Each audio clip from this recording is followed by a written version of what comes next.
ఒంటిమిట్ట కోదండరాముని కళ్యాణానికి సర్వం సిద్ధమైంది. పౌర్ణమి నాడు పండు వెన్నెల కాంతిలో మెరిసే ముత్యాల తలంబ్రాలు కురుస్తుండగా జరిగే సీతారాముల కళ్యాణం చూసేందుకు రెండు కళ్ళు చాలు. ఇప్పటికే భక్తులు ఒంటిమిట్టకు భారీగా తరలివచ్చారు. ఆచి చికెన్ మసాలా.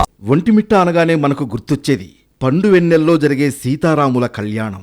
ఎక్కడా జరగని రీతిలో చంద్రుని కోరిక మేరకు చంద్రకాంతిలో శ్రీ సీతారాముల కళ్యాణం జరుగుతుంది. ఈ వేడుకను కనులారా చూసి తరించేందుకు లక్షల సంఖ్యలో భక్తులు ఇప్పటికే ఏకశిలా నగరానికి చేరుకున్నారు. పోతనామాత్యుడు భాగవతాన్ని ఇక్కడే రచించి కోదండరాముడికే అంకితమిచ్చారట. అంతేకాదు, ఆయన పూరించలేని పద్యాలను ఆ రఘునాథుడే స్వయంగా వచ్చి పూర్తి చేశారని చెబుతారు.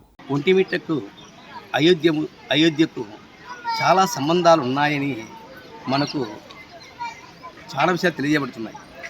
దాంట్లో భాగంగా ఒంటిమిట్ట రామాలయం అనేది రాష్ట్ర ప్రభుత్వ అధికారిక లాంఛనాలతో ప్రకటితం అయినంతవరకు కానీ చాలామందికి ఒంటిమిట్ట దేవాలయం అనేది ప్రజల్లో తెలియకుండా ఉండేదన్నమాట. తిరుమల తిరుపతి దేవస్థానం వారు దానిలో భాగంగా 1వ తారీఖు జరిగే కళ్యాణానికి మనకు రాష్ట్రపతి అయితేనేమి, ప్రధానమంత్రి అయితేనేమి, గవర్నర్ అయితేనేమి, ముఖ్యమంత్రి అయితే ఎవరైనా రావచ్చు అంటుండగా దేవస్థానం భవిష్యత్తులో ఆ స్థాయికి ఎదిగిపోతున్నది ఒంటిమిట్ట రామాలయం.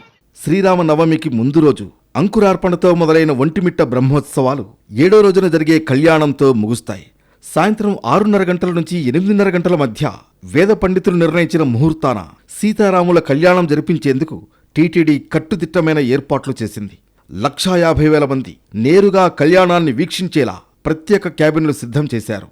కళ్యాణానికి హాజరయ్యే ప్రతి భక్తునికి స్వామివారి ప్రసాదం కింద ముత్యాల తలంబ్రాలు అందజేయనున్నారు. వేసవి కావడంతో భక్తులకు ఇబ్బంది లేకుండా కూలర్లు, ఫ్యాన్లు ఏర్పాటు చేశారు. మధ్యాహ్నం 3:15 నుంచి 5 గంటల వరకు కాంతా కోరిక, ఎదుర్కోలు ఉత్సవాలు జరుగుతాయి.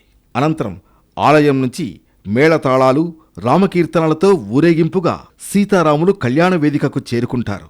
గతంలో కంటే ఈసారి భక్తులు 30% పెరుగుతారని టీటీడీ అంచనా వేస్తోంది. ముఖ్యమంత్రి చంద్రబాబు సతీ సమేతంగా స్వామికి పట్టు వస్త్రాలు, తలంబ్రాలు సమర్పించనున్నారు. భక్తుల కోసం ఆర్టీసీ ప్రత్యేక సర్వీసులు ఏర్పాటు చేసింది. అలాగే ఎలాంటి అవాంఛనీయ సంఘటనలు జరగకుండా భారీగా పోలీస్ బందోబస్తు ఏర్పాట్లు చేశారు.